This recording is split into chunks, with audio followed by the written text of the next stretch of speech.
السلام عليكم. هو حضرتك لسه بتغلط برضه في البريزنت سيمبل تنس؟ لسه في مشكلة عندك انك انت تستخدم usually sometimes often واماكنهم؟ لسه عندك مشكلة في verb to be وverb to do وverb to have؟ طيب خليك معايا وانت ان شاء الله باذن الله تعالى في نهاية السيشن ده هتفهم كل حاجة. معاك خالد السيد احمد، معلم لغة انجليزية، معلم خبير. ان شاء الله باذن الله تعالى الطريقه بتاعتنا اللي هنشتغل بيها هتكون عن طريق البي سي، عن طريق الكمبيوتر، وممكن على اون بورد لما هيكون في مشكله عايزه تتشرح على السبوره، يعني نفهمها نوضحها الكلام ده كله. ما تنساش تشترك معانا في القناه، قناتنا مستر خالد السيد، ابحث عنها في اليوتيوب هتلاقيها ان شاء الله، هتلاقي عليها مجموعه فيديوهات كده خاصه بالكوره وحاجات كده كانت في كورونا وفضا. فاتمنى ان شاء الله تعالى باذن الله تعالى لو انتم محتاجين شرح قاعده معينه، سؤال معين خاص بالجرامر، اكتب لي في التعليقات وان شاء الله تعالى ربنا يكرمنا ونقدر نرد على استفساراتكم ونساعدكم بقدر الامكان. وان شاء الله باذن الله تعالى الشرح بتاعنا هيكون عباره عن طريقتين او على حسب الموضوع اللي هنشتغل فيه. اول شغل هيكون مثلا على البي سي، على الكمبيوتر، هنشوف شكل البريزنت سيمبل وممكن نحل كام جمله مع بعض. ولو في اي مشكله او اي حاجه اكتب لي في التعليقات وان شاء الله باذن الله ممكن نشرحها بعد كده اون بورد على السبوره باذن الله تعالى. ورجعنا لكم تاني يا شباب، نبدا مع بعض مراجعه البريزنت سيمبل تنس، المضارع البسيط. زي ما مكتوب عندك المذكره دي على فكره اسمها مذكره العمالقه، وهتلاقيها موجوده على موقع ذا لايت واي اون ذا انترنت، لما ربنا يكرمنا كده ونعمل الموقع الخاص بينا. بيوضع الفعل في التصريف الاول مع اي ويو ووي وذي، يعني والجمع، يعني الفعل جو ده والفعل ليرن اللي في الجملتين دول زي ما هو كده يعتبر في التصريف الاول مع اي ويو ووي وذي. يعني ما ينفعش يبقى الفعل في اس مع اي ويو ووي وذي. I go to school by car every day. We learn English at school. إذا كان فاعل الجملة مفرد غائب زي أحمد أو هي أو شي أو إت أو منى بنضيف له اس. طبعا انت فاكر وعارف ان ساعات بنضيف اي اس جايه وهنقول لك امتى. مثلا he drinks tea every morning، بنضيف اي اس للفعل مع الكلمات اللي بتنتهي بالحروف الاتيه دبل اس، يعني 2 اس، اس اتش، سي اتش، اكس او، زي go goes، wash washes، cross crosses، watch watches. اوكي. وطبعا هنا ممكن box boxes، يعني يلكم بالبوكس. طيب سارة goes to school by bus. فايه مشكلة المضارع البسيط دلوقتي؟ ما فيهوش اي مشكلة، البريزنت سيمبل ما فيهوش اي مشكلة في دماغك. الفعل مع اي ويو ووي وذي بيكون زي ما هو في التصريف الاول، اما مع هي وشي وات او اي مفرد غائب لازم يكون اخره اس، سواء اي اس بقى او اي اي اس وهكذا. بنستخدم التركيبة دي او الشكل ده للفعل مع الفاكتس اللي هي الحقائق. الحقائق اللي هي الأشياء التي الثابتة في الكون التي لا تتغير. لأني مر بيا طالب أو مر بيا وأنا بشرح وقلت أسأل الطلبة عن ما معنى حقيقة، اتضح إن في كتير من الطلبة مش عارف يعني إيه حقيقة. فحقائق يعني الأشياء الثابتة في حياتنا. The sun rises in the east. الشمس تشرق من الشرق. The earth goes around the sun. الأرض اللي هي الكرة الأرضية بتدور حول الشمس. أيضا بيستخدم البريزنت سيمبل للتعبير عن العادات المتكررة، ومن العادات المتكررة في بعض الادفيربs of frequently، بعض الظروف بتاعت التكرار زي always، usually، every day، every year، every month، every Thursday، often أو often، sometimes، generally، ever، never. بس خد بالك ان الظروف بتاعت التكرار دي ليها اماكن في الجمله. يعني ينفع اقول I usually go to school on foot، انما ما ينفعش اقول I go usually to school on foot. لو ترجمناها عربي هتقول انا اذهب عاده الى المدرسه سيرا على الاقدام. وطبعا الترجمه العربي بتبقى مشكله. الترتيب بتاع الجمله بيبقى usually go. دايما usually او ظروف التكرار دي كلها بتيجي قبل الفعل الاصلي طالما في فعل اصلي في الجمله. وممكن بتيجي بس بعد فيرب تو بي. ايه فيرب تو بي؟ اللي هو am و is و are. he is always late for school. هو دايما متاخر عن المدرسه. ما تنساش ان احنا علشان نعمل سؤال او ننفي محتاجين فعل مساعد. هذا الزمن الجمله بتاعت I go to school by car ما فيهاش فعل مساعد. We learn English at school ما فيهاش فعل مساعد. الافعال المساعده والحاجات دي هنتكلم برضو عليها تباعا ان شاء الله واحنا بنتعلم ازاي نكون سؤال. بنستخدم do او does. طب امتى do وامتى does؟ do للفعل اللي ما بياخدش اس يعني مع I ويو ووي وذي. وداز مع الفعل المفرد الغائب اللي هو هي او شي او ات او منى او احمد او رامي او ذا كات. اوكي؟ يعني I you we they do في السؤال don't في النفي. he she it does في السؤال doesn't في النفي. ما تنساش ان بعد do او don't does او doesn't لازم يجي الفعل في المصدر يجي في اصله يعني. طيب فهمنا لغايه كده؟ قال لك فهمنا. طب ايه تاني بالنسبه للبريزنت سيمبل مهم؟ أداة استفهام ما بتشوفهاش كتير ولكنها مهمة جدا. من ضمن التركيبات بتاعت هاو. احنا عندنا هاو معاها تركيبات هاو ميني، هاو اوفن، هاو لونج، حاجات كتير قوي. هذه هاو اوفن. هاو اوفن معناها كم مرة. أداة الاستفهام دي مهمة جدا. هاو اوفن أو هاو اوفتن. هاو اوفن بستخدمها للسؤال عن عدد مرات تكرار الفعل. على سبيل المثال عايز أقول حضرتك مثلا بتاكل خضروات قد إيه في الأسبوع؟ كم مرة بتسافر اسكندرية؟ كم مرة ركبت طيارة مثلا. فبيبقى السؤال بالشكل ده في البريزنت سيمبل. How often do يبقى طالما do يبقى اكيد بعديه الفاعل I او we او they او you. ولو كان how often does يبقى اكيد الفاعل he او she او it او منى او اي حاجه مفرد. وبعديهم بعد الفاعل لازم يكون الفعل في المصدر سواء مع do او مع does زي السؤالين دول. How often do you fly abroad؟ abroad يعني في الخارج يعني كم مره سافرت بالطياره. fly يعني يسافر بالطياره مش هيطير مش هيركب جناحات ويطير. هو مش بيسال ابو اردان بيقول له how often do you fly abroad. لا حضرتك how often do you fly abroad دي fly it means travel by plane. how often does he fly abroad؟ كم مره سافر هو للخارج. الاجابات I sometimes I usually I often fly abroad. ولو مع هي يبقى علشان عندي does لازم الفعل يكون فيه اس. he flies abroad once يعني مرة. twice مرتين. من أول 3 مرات لمليون مرة بستخدم الرقم اللي هو 3 4 5 times. 5 times a month معناها في الشهر. a year في السنة. a day في اليوم كده يعني. لو أنا بسأل بتاكل قد إيه خضروات في الأسبوع كده يعني. ولغايه هنا مذكره العمالقه اكتفت بالجزء ده عن البريزنت سيمبل. هل البريزنت سيمبل خلص كده؟ ما خلصش.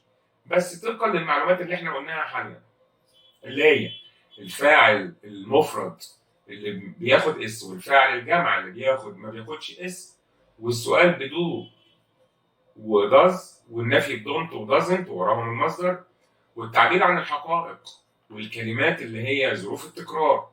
عايزين نسأل على شوية حاجات من الحاجات دي أو نراجع الحاجات دي في الاختيارات. طب احنا ذاكرنا وعرفنا الكلام ده وهنسأل عليه ازاي؟ هتسأل عليه بطريقة سهلة جدا. يجي لك يقول لك an engineer usually. الانجينير ده اللي هو المهندس وطبعا مفرد. an engineer usually not or space or points new routes. يا ترى build is building builds to build. وطبعا السؤال ده جه في الجيزة سنة 2016. فطبعا هنختار an engineer usually. علشان usually هختار present simple هتبقى الفعل اللي فيه اس لان ده مفرد. لو شلت engineer هحط مكانه هي. نمبر 2 I don't often pasta. pasta اللي هي المكرونه يعني. I don't often طالما في don't او doesn't او do او does لازم الفعل يكون infinitive يعني مصدر. I don't often eat ولا eats ولا eating ولا ate. وده جه في القليوبيه 2016 برضه. يبقى I don't often eat. Number 3 the farmer usually. the farmer مفرد يبقى the farmer usually early every morning. عادة بيصحى الفلاح بدري. get ولا gets up ولا get up ولا getting up طبعا gets up. she number 4 she not have any money to buy eggs. معهاش فلوس علشان تشتري البيض. طب she يا ترى هاخد معاها don't ولا doesn't ولا haven't ولا hasn't؟ كلهم منفيين. بس احنا قلنا علشان خاطر present simple، البريزنت سيمبل بيكون فعله بعد don't و doesn't مصدر، فانا عندي have مصدر بس معايا she، يا ترى تاخد don't ولا doesn't؟ طبعا هتاخد doesn't. نمبر 5 ده سؤال والفعل عندي اشرف، بما انه هو اشرف وعندي speak مصدر، يا ترى is ولا do ولا has ولا does؟ طبعا دي جت في بني سويف هتبقى does، وهكذا. انا مش عايز اطول عليك، المذكره ممكن تلاقيها في الوصف احتمال ان شاء الله، او تروح تنزلها من ذا رايت واي وتدرسها وتشوف الاسئله، وان شاء الله باذن الله تعالى احلها لك، وتكتب لي في التعليقات اي حاجه انت عايزها. ناخد نوعيه ثانيه من الاسئله اللي هي read and correct the underlined word برضه على البريزنت سيمبل. my mother always، my mother مفرد وعندي always بتدل على البريزنت سيمبل المضارع البسيط. woke me up early، woke ده في زمن الماضي في الباست سيمبل تنس، ولكن هتبقى wake wakes لازم احط لها اس. الفعل الاصلي wake W-A-K-E واحط له اس يبقى wakes me up early. number 2 the school bus never stop، وطبعا never دي ليها حوار كده او ليها حكايه نبقى نتكلم فيها على البورد على السبوره ان شاء الله. the school bus never stop، لا never stops احط لها اس near our house، يعني ما بيوقفش ابدا بالقرب من منزلنا. he doesn't plays wrong، ما ينفعش doesn't وراها فعل متصرف، لازم doesn't يكون بعدها مصدر، يبقى he doesn't play tennis، وهكذا. حل بقى التمارين وابعتها لي وان شاء الله باذن الله تعالى اشوفها وارسلك باذن الله. يلا بينا نروح نشوف الجزء الاهم في البريزنت سيمبل اللي هو verb to have verb to do verb to be في البريزنت سيمبل. ورجعنا لكم تاني يا شباب بعد شرح مذكرة العمالقة بريزنت سيمبل سريع كده، وحلينا كام جملة، بس لسه برضه البريزنت سيمبل فيه حاجات كتيرة مهمة، من ضمنها verb to be verb to do verb to have، وده ان شاء الله اللي ممكن نشتغل عليه مثلا on board على السبورة ان شاء الله. فتابعني وما تزهقش ولا تمل، جهز ورقة وقلم اشتغل معايا وان شاء الله ربنا هيكرمك باذن الله. لو انت عديت حاجة ممكن ترجع لها تاني في الفيديو وتقدر انك انت تستوعبها. ملحوظة صغيرة بس عايز اقول لك اني مفيش تعليم من غير تعب، يعني مش هتتعلم حاجة غير لما تتعب، فالتعب ده شيء اساسي للتعلم، فاصبر وصابر وربنا يكرمك ان شاء الله. اهلا بيكم يا شباب، ورجعنا تاني لاهم حاجة في البريزنت سيمبل. اهم حاجة في البريزنت سيمبل مش اللي قلناه ده، لا اللي قلناه ده موضوع الاس والاي اس ودو وداز ده بسيط جدا. اهم حاجة في البريزنت سيمبل verb to be verb to do verb to have. تقول لي بس ده دول هيلبنج فيرب يعني افعال مساعده، ما تنساش ان الافعال المساعده دي بتيجي في وقت بتبقى في افعال اصليه، ودي المشكله اللي بتواجه بعض الشباب. فيرب تو بي اللي بيبقى ام واز وار، سيبك من الماضي اللي هو وز وير، خلينا في ام واز وار. حضرتك ده فعل اصلي ومساعد اقدر انفيه واقدر ابدا بيه كسؤال في البريزنت سيمبل، يعني I am، he وشي وات is، we وthey ويو are. اقدر اقول I am خالد، اقدر اقول he is رامي، ولو عكست وقلت is he رامي بقت question بقت سؤال، ولو حطيت نوت هنا بقت منفيه he is not هيثم for example. فverb to be بيلعب الدور الاصلي والدور المساعد في نفس الوقت في البريزنت سيمبل تنس في المضارع البسيط، ودي قضيه من ضمن القضايا اللي بتعمل لكم ارباك بتبقى confusing بالنسبه لك، زي I am a teacher they are students. هاني was a student last year، دي في الباست في الماضي. خليني في البريزنت I am a teacher they are students. لو قلت I'm not a teacher اتنفت، they are not students بقت منفيه، نعملها سؤال are they students ودي هتبقى are you a teacher ببساطه كده. verb to be بيلعب الدورين، الدور الاصلي والدور المساعد، مش محتاجين له في البريزنت ولا don't ولا doesn't. طب verb to do، ركز مع verb to do. verb to do يحتاج له فعل مساعد، وverb to have ايضا يحتاج له فعل مساعد. طب ايه الفعل المساعد اللي هستخدمه في البريزنت في المضارع مع do ومع have؟ verb to do ايضا. حيرتنا يا مستر. لا ابدا، الموضوع سيمبل خالص. انا عندي do بمعنى يفعل، تصريفه في البريزنت بيبقى do و does، سيبك من ديت. I و they و we و you do، و he و she و it does. لو انا قلت I do my homework، انا بعمل الواجب بتاعي every day for example، وعايز انفيها اقول I don't do. طب she does her homework in the evening، وعايز انفيها تبقى she doesn't do، اللي هو doesn't والمصدر بمعنى اصح، اصل الفعل اهو. يبقى do ده بيلعب دور اصلي يلزمه مساعد في النفي ويلزمه مساعد في السؤال، زي did you do your homework؟ السؤال هنا في زمن الماضي فسأل بديد. لو عارف لو هسأل في البريزنت هسأل بدو وهسأل بداز. does لو كان he، ودو لو كان you. do you do your homework every day for example؟ that's it، هو ده كل ما في الموضوع. have أيضا كفعل أصلي يحتاج فعل مساعد للنفي وللسؤال. ركز معايا، have لما بيتصرف في المضارع بيبقى إيه؟ بيبقى have و has. I have a car. She has a cat. الإكزامبلز عندك he I have a car. أحمد has 3 sisters. I have a car عايزين ننفيها، اوعى تقول لي I haven't، wrong، تقول لي I don't have. طب واحد شاطر كده يفكر في أحمد has 3 sisters، ما تقوليش برضه أحمد hasn't، لأن هنا has فعل أصلي يلزمه مساعد، كأن في اس يبقى هجيب له doesn't واجيب منه المصدر، فيبقى أحمد doesn't have 3 sisters.